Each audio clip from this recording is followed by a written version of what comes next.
बिहार में ये पदयात्रा करते तो प्रभावशाली होती। हम ये पदयात्रा कर रहे हैं दिल्ली से वृंदावन जानबूझकर। तो इसमें कोई बिहार का लोग शामिल नहीं होगा क्या? आएंगे वो, उनके विचार, पूरे देश के लोग सम्मिलित होंगे। लेकिन भैया चुनाव की डेट है आज निश्चित हो, 2 दिन पहले 3 दिन पहले। हमारी पदयात्रा की घोषणा 6 महीने पहले से। लोगों का पता नहीं कि लोग कहां से जोड़ देते कि हम किसी पार्टी की। हम अभी युगांडा गए थे, अब वहां किस पार्टी को जिताने गए थे। अभी हम लंदन भी गए थे, वहां किस पार्टी को जिताने गए। अभी आपकी दिल्ली आने के पूर्व में या वृंदावन आने के पूर्व में हम 3 दिन तक महाराष्ट्र में थे, वहां तो चुनाव नहीं। तो यानी हम जो कर रहे हैं वो चुनाव के लिए कर रहे हैं क्या? हम जो कर रहे हैं क्या वो किसी पार्टी के लिए कर रहे हैं क्या? इस देश में हर पार्टी में हिंदू नहीं है। जिस पार्टी में हिंदू है उस पार्टी के हम समर्थक हैं। अभी आप वृंदावन भी गए थे, महाराज के दर्शन करके। बाबा प्रेमानंद जी को हम आमंत्रण देने गए। वहाँ कैसा है उनका स्वास्थ्य, पहले ये तो बता दीजिए। पहले तो अफवाहें बहुत फैलाई जा रही हैं, ठीक है, प्रतिदिन डायलिसिस है। आज दर्शन भय, हमने अपनी पदयात्रा का निमंत्रण भी दिया। उनका पूरा परिकर हमको काशी में मिला, तो संवाद हुआ। तो उन्होंने कहा कि आप आए नहीं। हमने कहा कि हमारी व्यस्तता बहुत रही और बाबा के पास बहुत समुदाय भी रहता है, हमारे कारण उनको कष्ट ना हो। फिर ऐसी भूमिका बनी तो सहज बस गए।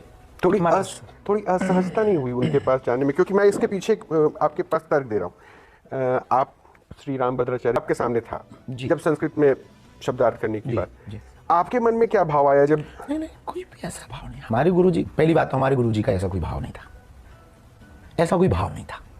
वो जो बोलते हैं वो सबके लिए यही बोलते हैं। क्योंकि ये वाली बात बहुत तूल पकड़ गई थी तो लोगों को ये सुनाई दी। जो बात उन्होंने बोली वो हमको भी बोली, ऑन माइक पे बोली। माइक पर शायद वो वीडियो का पता नहीं, हमारी कथा में वो हमसे जरूर बोली है। धाम पर कथा करने आए थे, बोले पढ़ो बेटा, अच्छे से पढ़ो, योग्य ज्ञानी बनो। और ये गुरु का दायित्व है। और हम आपसे भी कहेंगे कि आप भी पढ़ो, पढ़कर की न्यूज पढ़ोगे तो बेहतर पढ़ोगे। और ये कोई भी कहे तो बुरा थोड़ी, देश पढ़ेगा तभी तो बढ़ेगा। उन्होंने ऐसा कहा। इसका मतलब ये नहीं कि हम केवल गुरु के पक्षधर हैं। हम इस देश में बाबाओं को लड़ाना नहीं चाहते, हम इस देश में महात्माओं को लड़ते हुए नहीं देखना चाहते, हम इस देश में सनातनियों के 2 विवाद होते हुए नहीं देखना चाहते, हम इस देश में एकता चाहते। अच्छा बाबा, 2 प्रश्न अभी मैं इसी सनातन शब्द से जुड़ा आपसे पूछना चाहता हूँ। अगर आप सनातन को मजबूत करना चाहते हैं, सनातन का प्रचार प्रसार करना चाहते हैं, तो आपने पदयात्रा किया। ये क्रिकेट लीग सनातनी को करा कि ये क्या मैसेज देना चाह रहे हैं? एक तरफ तो आप क्रिकेट और ये जो इस पे आप सीधा सीधा सट्टा जोड़ देते हैं जी, सट्टा जोड़ देते हैं, कारोबार जोड़ हैं। नहीं, आप खेलिए, लेकिन वो कमर्शियल वैल्यू से वहाँ पैसा अगर उठाने की बात हो रही है कि भाई एक सनातन लीग करवाएंगे, इसकी क्या जरूरत है? क्या संतों को ये जरूरत पड़ गई? हमारे ज्येष्ठ भ्राता श्री शांतिदूत देवकीनंदन ठाकुर जी के मन में एक विचार आया कि कुछ नया किया जाए। अच्छा।